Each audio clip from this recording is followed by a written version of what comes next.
Je vois que tu as du mal à comprendre pourquoi le respect envers son mari est essentiel, alors laisse-moi te raconter mon histoire. Peut-être y trouveras-tu une leçon. Je m'appelle Absatou. Je suis née dans une famille immensément riche, entourée de tout ce qu'une jeune femme pouvait désirer, des robes somptueuses, des bijoux rares, et une attention constante de la part de tous. Dans mon village, on me considérait comme la plus belle de ma génération, une perle inaccessible.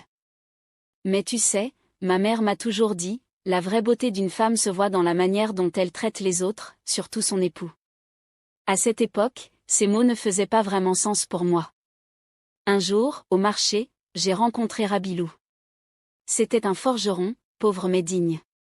Ses vêtements simples et ses mains couvertes de suie auraient pu me détourner, mais c'est son sourire et ses paroles pleines de sagesse qui ont capté mon cœur. Il n'a pas essayé de me séduire avec des flatteries vides.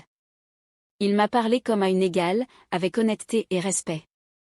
Au fil du temps, je me suis rendu compte que Rabilou avait quelque chose que l'argent ne pouvait acheter, un cœur pur et une âme noble. Contre toute attente, je l'ai épousé. Imagine le choc dans ma famille.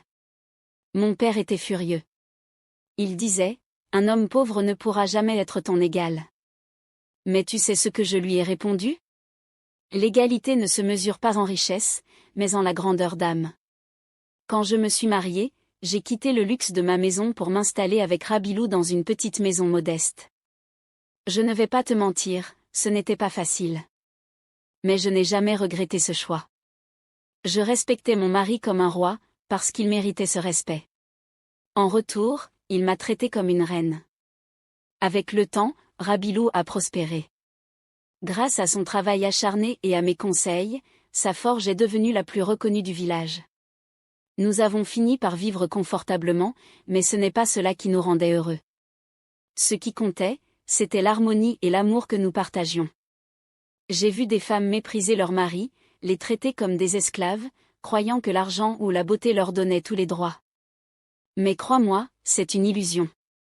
Aucun foyer ne peut prospérer dans le mépris. Le respect mutuel, voilà le véritable pouvoir. Alors, ma sœur, avant de te plaindre ou de rabaisser ton mari, demande-toi ceci, est-ce que tu veux être une reine dans ton foyer ou juste une femme seule, perdue dans son arrogance? Je t'ai raconté mon histoire parce que j'espère que tu comprendras.